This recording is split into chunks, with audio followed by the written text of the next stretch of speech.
Assalamualaikum warahmatullahi wabarakatuh. Halo anak-anak, apa kabar? Semoga kalian dalam kondisi sehat ya.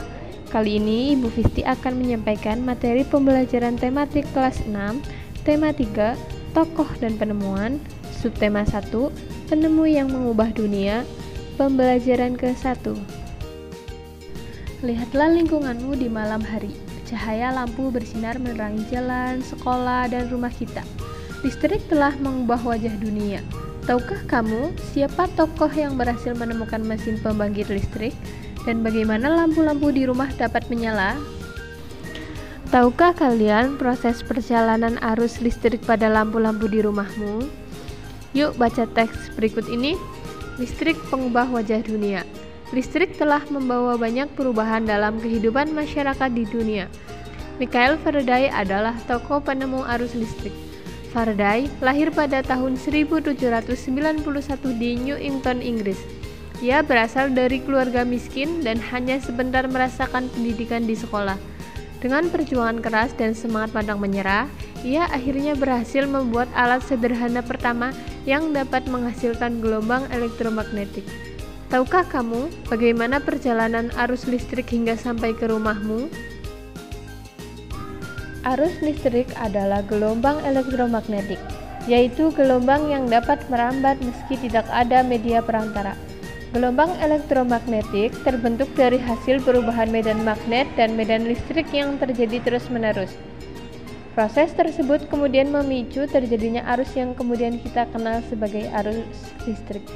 Arus listrik dihasilkan oleh generator raksasa pada pusat pembangkit listrik. Arus listrik tersebut disalurkan melalui jaringan listrik tegangan tinggi berupa jaringan kabel pada menara-menara tinggi yang menuju ke gardu-gardu penerima di berbagai daerah.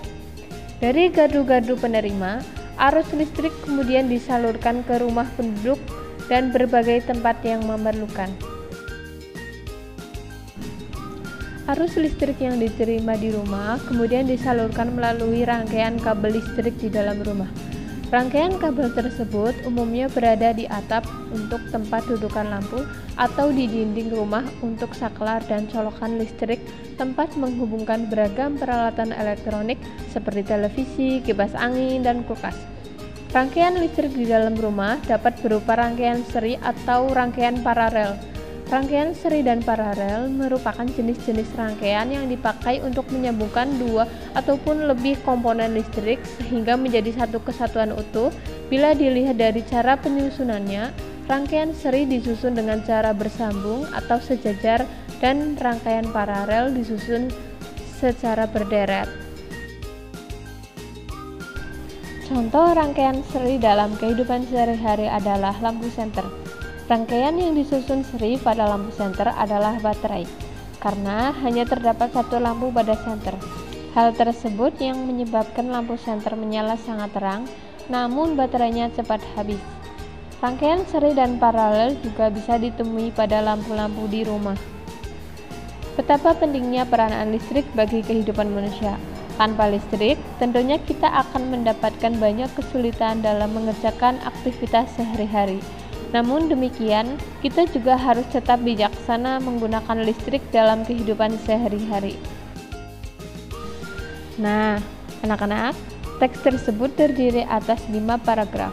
Jawab pertanyaan berikut berdasarkan paragraf pada teks tersebut.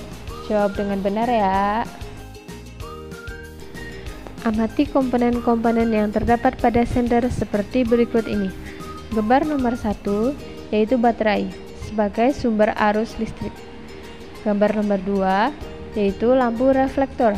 Fungsinya mengumpulkan cahaya sehingga lampu cahaya tampak lebih terang. Gambar nomor 3 yaitu lempengan logam.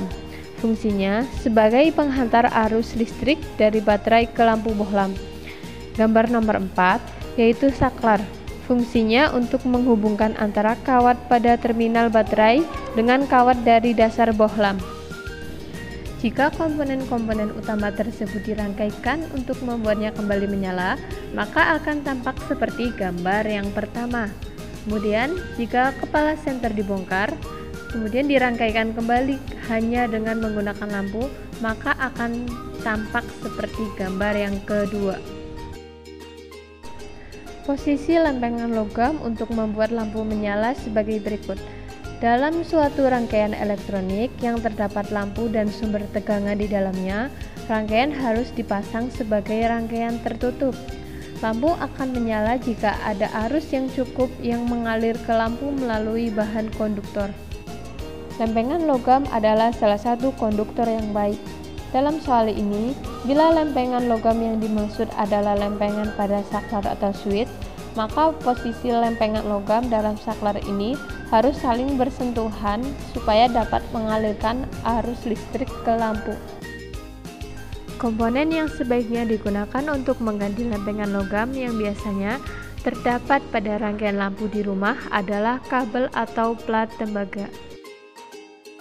Proses perjalanan arus listrik pada rangkaian listrik senter sebagai berikut. Dari baterai, arus listrik mengalir melalui lempengan logam atau kabel menuju saklar. Ketika lempengan pada saklar terhubung, listrik akan langsung menuju ke lampu. Dari lampu listrik akan kembali mengalir ke baterai. Rangkaian listrik pada senter terdapat pada baterai yang diletakkan sebaris. Pada rangkaian seri lampu, lampu-lampu juga diletakkan sejajar dalam satu baris. Arus listrik yang mengalir pada rangkaian seri hanya berada dalam satu aliran kabel yang menghubungkan semua lampu. Listrik adalah salah satu penemuan yang sangat penting. Ayo kita bahas lebih lanjut tentang penemuan listrik dan pengaruhnya terhadap kehidupan dan peradaban manusia. Perbedaan sebelum dan sesudah ada listrik. Sebelum ada listrik, yang pertama, malam hari gelap. Yang kedua, sulit beraktivitas di malam hari. Yang ketiga, belum tersedia banyak alat elektronik. Yang keempat, kegiatan ekonomi penduduk bersifat konvensional. Yang kelima, mengisi bak air harus mengeluarkan banyak tenaga untuk menimba. Sesudah ada listrik yaitu yang pertama, malam hari terang. Yang kedua, beraktivitas dapat dilakukan kapan saja, baik malam atau siang. Yang ketiga, banyak tersedia alat-alat elektronik yang memudahkan dalam aktivitas sehari-hari. Yang keempat, mobilitas penduduk berjalan cepat. Yang kelima, mengisi bak air hanya dengan menyalakan saklar pompa air listrik. Pengaruh listrik terhadap kehidupan masyarakat. Sebelum ada listrik, menyetrika menggunakan setrika arang, namun sesudah ada listrik menggunakan setrika listrik. Sebelum ada listrik, penerangan menggunakan lampu minyak, namun sesudah ada listrik menggunakan lampu bohlam. Sebelum ada listrik, memasak nasi menggunakan dandang, namun setelah ada listrik menggunakan rice cooker. Sebelum ada listrik, berkomunikasi dengan surat, namun sesudah ada listrik berkomunikasi menggunakan telepon atau handphone. Sekian pembelajaran kali ini, semoga bermanfaat. Terima kasih. Wassalamualaikum warahmatullahi wabarakatuh.